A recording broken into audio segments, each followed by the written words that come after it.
El tapón no es tan pesado si estás bien acompañado. Escucha MAP Radio, solo por la X102. Y hoy lunes hemos dedicado gran parte de nuestro programa para hablar de educación, sobre todo porque estamos en un momento donde nos damos cuenta lo vulnerable que somos, lo importante que son los niños y sobre todo de que hay expertos y profesionales en los que sí se puede confiar en la República Dominicana. Y por eso para nosotros es un placer darle la bienvenida a Anabel Mieses. Ella es licenciada en Psicología Clínica y especialista en dificultades del aprendizaje, fundadora del taller de Mrs. Annabelle, un espacio dedicado a estimular el desarrollo infantil y mejorar el rendimiento escolar a través de la lectura, la motricidad fina y la educación emocional en los más pequeños. Bienvenida. Gracias a ustedes por recibirme aquí. Qué gusto tenerte aquí. Cuando tú hablas, por ejemplo, de mi cuerpo es mío. Yo quisiera saber, para la gente que escuchó cómo te presentó Paloma, tal como es, entender un poquito más de qué se trata tus herramientas, ¿verdad? ¿De qué se tratan esos recursos que tú puedes darnos para que los niños se cuiden y puedan también defenderse un poquito cuando no está mamá y papá? Sí, bueno, el taller Mi Cuerpo es Mío empezó en el año 2015. Cuando hago un paréntesis, yo viví en Barcelona. Entonces, era una época donde mis amigos de allá que empezaban a tener hijos, no había nana con quien cuidar a los niños. Entonces, todo lo que hacíamos, fiestas, restaurantes, ellos iban. Cuando vengo aquí, que ya mis amigos de aquí tienen hijos, veo que todo queda en manos de personas cuidadoras que trabajan en su casa. Correcto. Sí. Entonces, yo que estudié psicología clínica sé que lamentablemente el 95% de los abusos se da de personas conocidas. Uy, sí. Entonces, ahí es que yo empiezo a investigar. Todos mis talleres tienen cuentos. Entonces, encuentro un cuento que habla de eso y ahí arranca en el 2015 el taller Mi Cuerpo es Mío. Es un taller donde los niños tratan de empoderarse, donde ellos saber que su cuerpo les pertenece a ellos y que nadie tiene por qué maltratarlos. Y sobre todo, si ellos no quieren, por ejemplo, saludar a un tío, como muchas veces se da aquí, salúdalo. No tienes que saludarlo con besito, con decirle, hola, ¿cómo estás? Buenas tardes. Eso es un saludo. Pero ya cuando tú obligas a algo, es un niño vulnerable. Hay muchos niños de 7, 8 años que llegan que no saben el nombre correcto de las partes privadas, que le dicen, como se decía coloquialmente, la popolita, la manguerita, y no saben exactamente. Yo decía así la pitolita como chiquita. Exactamente, porque eso era cuando uno era pequeño. Claro. Pero hoy en día se sabe que los niños, cuando se le da el nombre adecuado a las partes privadas y que no es una mala palabra, ni es una palabra fea, entonces se sienten más seguros. Pero el taller no solamente habla de esa parte del cuerpo, también habla de quiénes son tus adultos de confianza, qué hacer si tú te pierdes en un centro comercial, cuáles son los diferentes tipos de toque. Está el toque de amistad, donde aquí pasa algo y ustedes se abrazan porque les fue bien en algo o ganan un premio, o el toque que te da papá y mamá cuando llegan a la casa, el toque que es sin querer. También, o sea, se le va hablando de diferentes tipos de cosas. Yo sé que tú haces estos talleres privados, pero a mí me pasa que yo pienso hoy más que nunca, qué bueno sería si tú pudieras llevar ese taller a las escuelas y los colegios, a los niños pequeños con sus maestras y cuidadores, porque la realidad es que estamos viendo temas que nos preocupan y hay que seguir empoderándolos. Sí. Anabel, ¿a qué edad tú entiendes que debemos empezar a trabajar en los niños ese lenguaje de enseñarles a los niños que su cuerpo es suyo? ¿Cómo se introduce este tema sin asustarlos, sin alertarlos para otra cosa? Pero básicamente mi pregunta mayor es, ¿desde qué edad yo debo empezar con esta narrativa? Bueno, desde que los niños nacen, tú le puedes ir diciendo, por ejemplo, a la mía, yo le dije, mire, está hecha caca, te voy a limpiar tu vulva. O sea, tú le vas hablando de parte. Entonces después yo le digo, como al año y medio ya, yo le decía, aquí está el jabón, sobre todo para las niñas, que existe un jabón. Yo le digo, lávate tu parte privada tú. Y se lo digo a los niños cuando van al taller. Excelente. Los niños ya a partir de los 2 años, 3 años, se pueden bañar, no es que estén solo en el baño, no, claro, sino bajo supervisión de un adulto, porque si no pasa como la mía, que nada más se lava el cuello y el pecho. O sea, tú tienes que irle diciendo, ahora las piernas, ahora aquí, y le das el jabón. Pero y le dices, ella misma. Claro. Pero sobre todo, lo más chiquitico, tú lo puedes ayudar claro con el cuerpo. Y yo les digo a los niños cuando van al taller, aún así, tú necesites ayuda, porque puede ser que a lo mejor te lesionaste un brazo o algo. Tu parte privada te la lavas tú. Nadie más tiene por qué tocarte la parte privada. Y le explico también que cuando ellos van al pediatra, que por lo general se va una vez al año ya después de grande, este doctor no lo puede ver solo a ellos sin estar un adulto de confianza adelante. Y ellos mismos saben, y ellos mismos te van hablando y llegan a la casa y le dicen, ay no, que no me vean porque Miss Anabel dijo que mi parte es privada y nadie me puede ver. O sea, ellos mismos van Eso es tan cogiendo. importante. Haciendo Dios mío. conciencia. Es súper importante, Sí, sumamente importante. y la verdad que es triste ver cómo a nivel de educación en nuestro país todavía falta tanto para educar a los niños en ese sentido. Y quería preguntarle, Miss Anabel, tras lo ocurrido en el preescolar de Santo Domingo Este, quería poner eso como ejemplo. ¿Cuáles serían esos ejemplos conductuales, ejemplos no verbales que pudiera mostrar un niño de un posible abuso físico o emocional o maltrato en general? Mira, por lo general cuando los padres siempre deben de buscar un momento y siempre aconsejan por eso que sean los padres quienes busquen a los niños al colegio.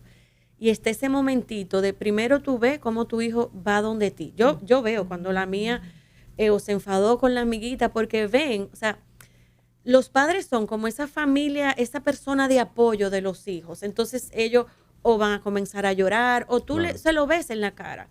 Y es tratar de ir hablando con ellos, no en modo a pregunta, ¿qué hiciste? ¿Qué te pasó? No, sino cuéntame cuál fue la parte más divertida, cuál fue la parte que menos te gustó del día de hoy, del colegio, y darle como que a pesar de que el niño cuente algo que a la madre no le gusta escuchar, no decir, pero es que yo voy a agarrar a la maestra esa. No, se queda callada y al día siguiente va al colegio y habla con el colegio. Pero los niños cuando le pasa algo, se retraen, deja de hablar.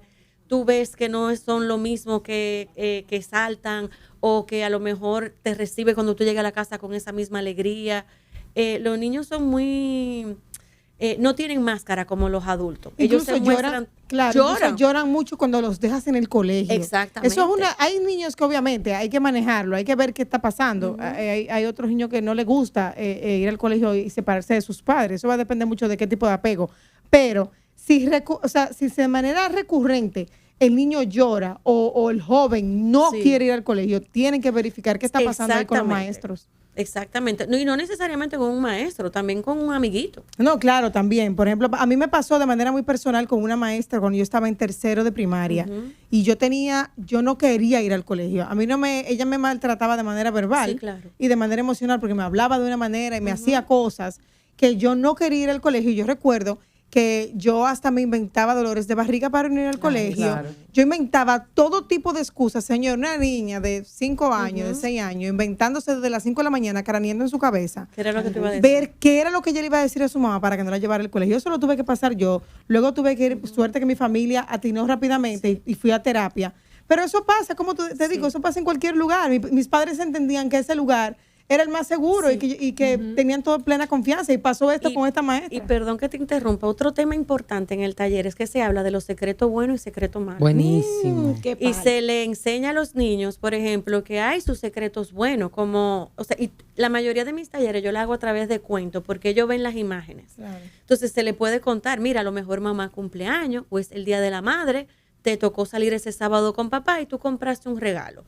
Que lo pongan en un escondite. ¿Le hace daño a mamá? ¿Te hace daño a ti? ¿Le hace daño a alguien que tú conoces? No. Entonces es un secreto bueno. Claro. Y un secreto malo es un secreto que nos hace doler la barriga, que no nos hace ser como somos. Y yo los empodero a ellos a que cualquier cosa que sea, siempre que lo digan. O sea, si ellos no saben si es bueno o malo, no importa, que lo tiren para adelante. Claro, para que no hayan secretos. Exactamente. Wow. Una pregunta, Miss Anabel, esto está espectacular, sobre todo porque vivimos en un país donde todavía hay mucho mito, mucho tabú, mucho secretismo alrededor de estos temas. Sí. En mi caso, que tengo una niña que acaba de cumplir 6, ¿has pensado en crear un taller para padres? Porque todo lo que tú sabes que nos estás contando aquí, para ti es lo normal y lo correcto. Sin embargo, lo normal es que los padres no sepamos discernir ese tipo de cosas o no le hablemos claramente a nuestros hijos, utilicemos la palabra correcta y demás. Sí. Buenísimo. Sí, lo he pensado, viene en camino, pero todavía no hay fecha. Pero entonces, ¿cómo ese proceso de que, por ejemplo, ya yo quiero inscribir a mi hija? ¿Cómo, cuándo, dónde, cómo?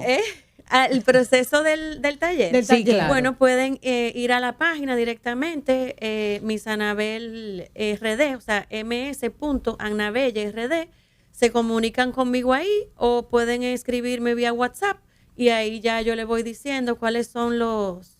Pero fechas. mientras tú creas el taller para padres y otro que te dije que es para profesores, que debes buscar la manera de que puedas penetrar de alguna manera, aunque haya una parte por voluntariado o te patrocina alguna empresa, no lo sé, pero esto hay que llevarlo a las escuelas y colegios en los chiquitines. Miss Anabel. Ahora, mientras llegue ese momento, danos a los padres, para terminar, algunos recursos que podamos ir practicando en casa, para ir empoderando a nuestros pequeñines, para que no puedan ser víctimas de abuso de todo tipo. A propósito del abuso que vivió la niñita de 2 años en el colegio, que también quería decirte que en torno a eso, cómo nosotros podemos a los niños tan chiquiticos empoderarlos un poco de saber que sí, que no.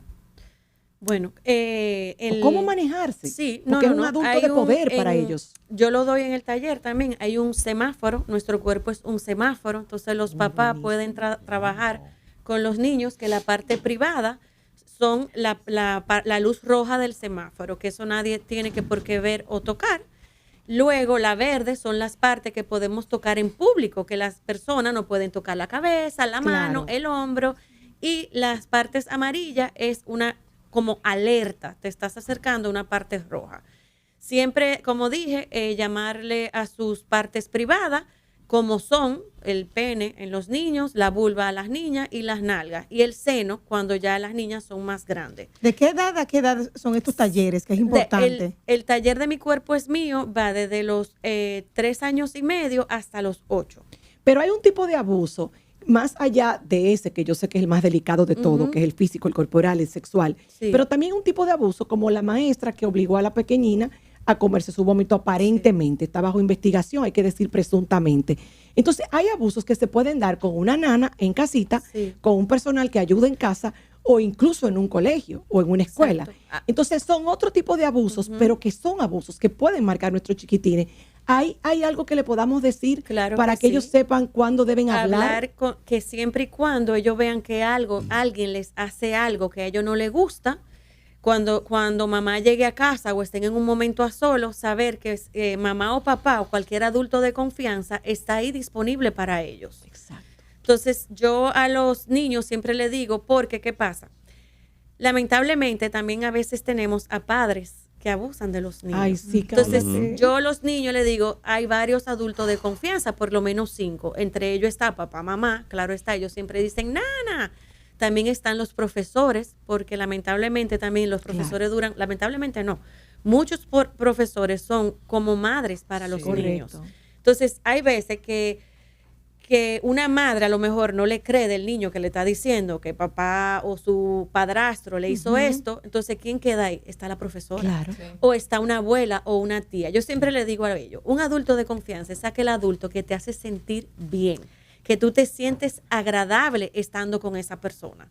Si te hace sentir incómodo, no es un adulto de confianza. Miss Anabel, tuve una situación muy rápida con mi hijo, donde él me dijo algo de la maestra, que fue un malentendido, pero yo decidí encararlo directamente con la maestra, obviamente con mucho respeto, pero diciendo lo que había acontecido y lo que el niño dijo. Mi hijo tiene 2 años, por lo tanto, sus palabras, su lenguaje es muy corto, pero me lo dijo.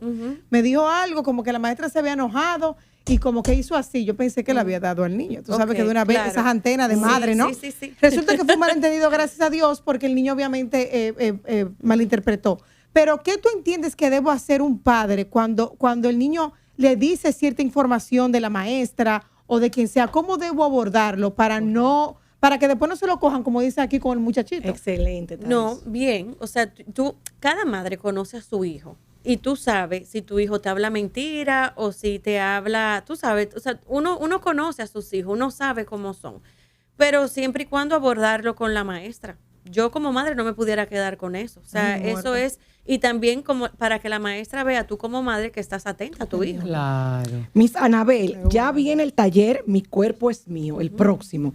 Quisiéramos saber cuándo, dónde, repetir cómo seguirte y poder incluso inscribirse en el taller. Sí, me pueden escribir por Instagram, ms.annabellerd, y el próximo taller es el 21 de marzo, sábado 21 de marzo. Ya eso está aquí. Ya. Miss.Anabelle. Ajá. Anabel. Exacto, Anabel, Gracias, Miss Anabel. Ajá. Gracias. Muy valioso tu aporte y Gracias. sobre todo Excelente. tus talleres. Mira, Gracias y quiero a ustedes. agregar que Yamel y yo te estábamos stalkeando Ay, sí. en las redes sociales y veo que tienes muchos otros talleres Sí. que llaman muchísimo la atención. O Sí. sea que yo les exhorto a todos los que nos están escuchando que vayan a las redes de Miss Anabel RD Ajá. en Instagram y ahí hay muchos talleres que valen la pena y que yo incluso pienso tomar. Así que Anabel, qué bueno conocerte Excelente. hoy y tenerte aquí. Igualmente, Excelente. gracias. Nos vamos Gracias a una por pausita. recibirme. Gracias, mi amor. Nos vamos a una pausa y volvemos con mucho más aquí en MAP Radio, en la X de 5 a 7 cada tarde. El tapón no es tan pesado si estás bien acompañado. Escucha MAP Radio, un programa hecho por mujeres para todos. Entrevistas, comentarios y la mejor vibra para cerrar tu jornada. De lunes a viernes de 5 a 7 de la tarde. MAP Radio, solo por la X102, tu alternativa.